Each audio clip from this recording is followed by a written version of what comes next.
Então hoje a gente vai separar um momentinho para a leitura, que vai da página 178 a 183, seguido de atividade. E aí a gente tem como título do nosso texto de hoje: o computador não faz com que se leia menos. E essa história foi escrita por Bruno Molineiro, que é uma entrevista com a escritora Ruth Rocha. Ela é escritora de livros infantis. E aí essa entrevista vai se desencadear em torno de assuntos bem interessantes, como por exemplo a tecnologia. O uso da tecnologia faz com que as crianças leiam menos? Será que isso é verdade? E aí você vai perceber que ela vai trazer muitas ideias interessantes acerca de como a gente deve utilizar esses dois recursos que são tão importantes para a nossa vida, tá certo? E aí, logo em seguida, vai ter uma atividade para que vocês realizem, ok? E hoje a gente vai ter um momento para a gramática e vamos trabalhar um assunto bem legal, que são os adjetivos. E os adjetivos serão aquelas palavras usadas para caracterizar um substantivo, certo? Então, vai dar característica aos substantivos, os seres de forma geral. E só lembrando, tá? Da página 184 a 192. Então, aqui eu tenho alguns exemplos de adjetivos. Por exemplo, vermelho, quente, frio, largo, tímido, inteligente, feio, simpático, lindo, alto, magro, baixo, forte e assim vai. É uma imensidão de adjetivos, tá certo? Então vamos lá. Dentro dos adjetivos, a gente vai estudar as locuções adjetivas. E o que significa isso? As locuções adjetivas acontecem quando eu tenho duas palavras que vai estar caracterizando apenas um substantivo. Então, essa é a definição de locuções adjetivas, ok? E aqui eu trouxe alguns exemplos para que isso fique mais claro na cabecinha de vocês. Então, Fernanda tem atitudes de criança. Então, aqui, eu posso substituir atitudes de criança, certo? Que vai ser a minha locução adjetiva, por atitudes infantis. Então, esses dois termos aqui é o que forma a locução adjetiva, ok? E foi substituído por apenas uma palavra, infantis. As árvores com flores estavam decorando a rua. Então, aqui eu tenho dois termos para caracterizar apenas um substantivo, certo? Que são as árvores. Então, esse com flores aqui é a minha locução adjetiva e pode ser substituído por floridas. As árvores floridas estavam decorando a rua. E aqui, por último, as ondas do mar estavam fortes.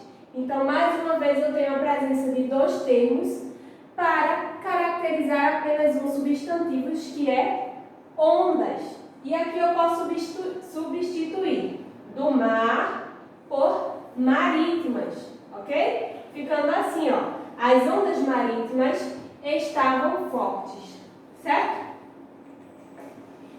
E aí a gente vai perceber que esses adjetivos eles podem sofrer flexões, ou seja, ele pode sofrer alguma alteração. E como é que vai ficar essa alteração no adjetivo? Ele pode sofrer alteração de gênero, ou seja, esse adjetivo pode ser do gênero masculino e do gênero feminino. Também pode sofrer uma alteração de número. Como assim? O número ele pode ser singular, quando eu tenho apenas um, e plural, quando é mais de um. E também sofre alteração, ou seja, flexão de grau, no comparativo ou no superlativo, que é o que nós iremos ver no decorrer da aula. E aqui eu tenho a flexão do adjetivo, flexão de gênero, masculino e feminino. Exemplos para que vocês entendam. Então, menino educado, certo? Lembrando que o adjetivo ele vai estar caracterizando o meu substantivo. Então, eu tenho o substantivo menino e educado, que é o meu adjetivo, está caracterizando menino. Então, menino educado está no gênero masculino. No gênero feminino, menina educada. Então, eu tenho dois termos, certo? Um para o gênero masculino e o outro para o gênero feminino. Percebam que no finalzinho eu tenho a mudança de apenas uma letra, uma vogal. Então, por isso que a gente diz que essas palavras sofreram flexão de gênero, ok? Médica simpática está no gênero feminino. Médico simpático está no gênero masculino. Então, os meus adjetivos precisam acompanhar o substantivo. Se a palavra que eu estou vendo aqui, o substantivo, é do gênero masculino, o adjetivo também precisa estar no gênero masculino. Então, aqui, ó, percebam que esse adjetivo também sofreu alteração. Então, é o que a gente chama de flexão de gênero. Também existe a flexão de número, quando a gente vai ver se o adjetivo está se referindo a apenas um ou mais de um. Temos o singular e o plural. Então, vamos lá. Aluno esforçado, apenas um, não é? Então, aqui eu tenho o singular. Alunos esforçados, está no plural porque são mais de um. Então, a palavra esforçado, que é o adjetivo, sofreu uma alteração, ou seja, uma flexão de número, ok? Saindo do singular para o plural, ok? Mais um exemplo. Político corrupto, singular, é apenas um. Políticos corruptos, plural, pois são mais de um. Também sofreu alteração. E aí a gente vai ver que esses adjetivos também podem sofrer flexão de grau. E nós vamos ver que vamos ter o grau comparativo. E esse comparativo ele pode ser um comparativo de igualdade, comparativo de inferioridade e um comparativo de superioridade. Então, quando a gente tem um adjetivo com grau comparativo, ele vai estar estabelecendo uma relação de comparação entre dois termos, certo? Podendo ser um desses três, que é o que nós iremos ver. E aí a gente tem o comparativo de igualdade. Toda vez que a gente precisar comparar esse adjetivo em termos de igualdade, a gente vai ver a presença de tão quanto ou tão como, certo? Aplicando isso em uma frase. A receita dela é tão saborosa quanto a sua. Então, as duas são saborosas. Então, aqui eu tenho um grau comparativo de igualdade, tá certo? E aí eu tenho um comparativo de inferioridade, ou seja, um é menos que o outro. Então, a gente vai ter a presença de menos do que ou menos que. E aí a gente vê a aplicação em uma frase. A receita dela é menos saborosa do que a sua. Então, uma é menos do que a outra, estabelecendo uma comparação de inferioridade. E o comparativo de superioridade, a gente vai ter a presença de mais do que ou mais que. E aqui a gente tem mais uma vez uma frase para exemplificar. A receita dela é mais saborosa do que a sua. Então, uma é mais que a outra. Então, aí a gente vê a ideia de superioridade, comparativo de superioridade, ok? E aí a gente vai ver também a presença do grau superlativo absoluto. E o que é isso? Vai ser aquelas palavras que vão indicar uma intensidade do adjetivo no grau mais elevado, ou seja, vai ser mais intensificado esse meu adjetivo. Então, vamos ver. Aquele rapaz é altíssimo. E aí a gente vê, às vezes, a presença de um sufixo, que vai aparecer lá no final, aqui, ó.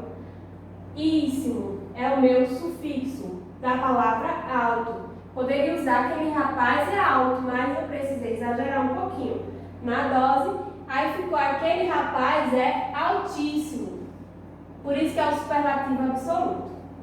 O exercício foi facílimo, foi muito fácil, né? Então a gente usa aqui, ó, um exagero, um pouquinho de exagero nesse adjetivo, me dando uma intensidade maior. Então eu fico com a palavra facílimo. E aí vocês vão ver que existem inúmeros adjetivos superlativos absolutos.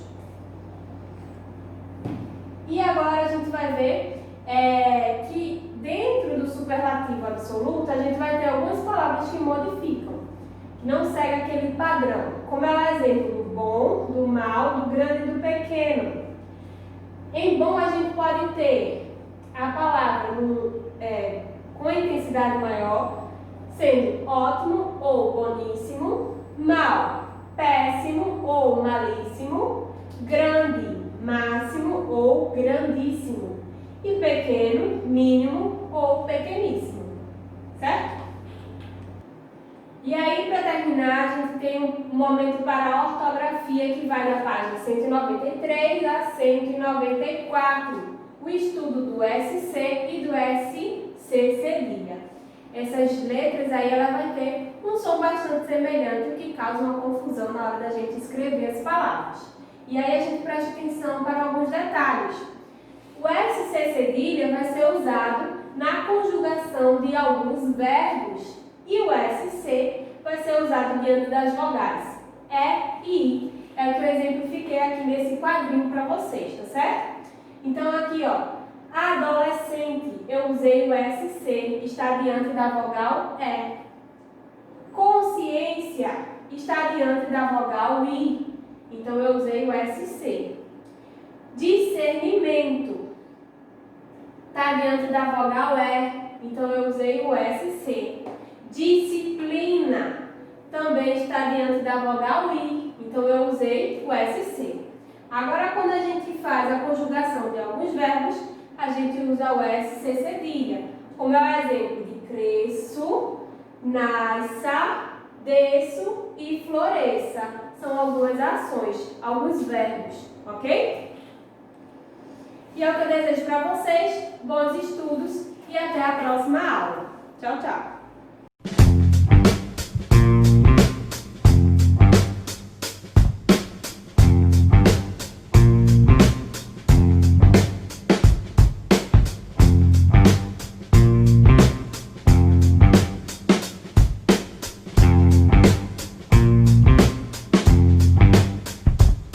Thank you.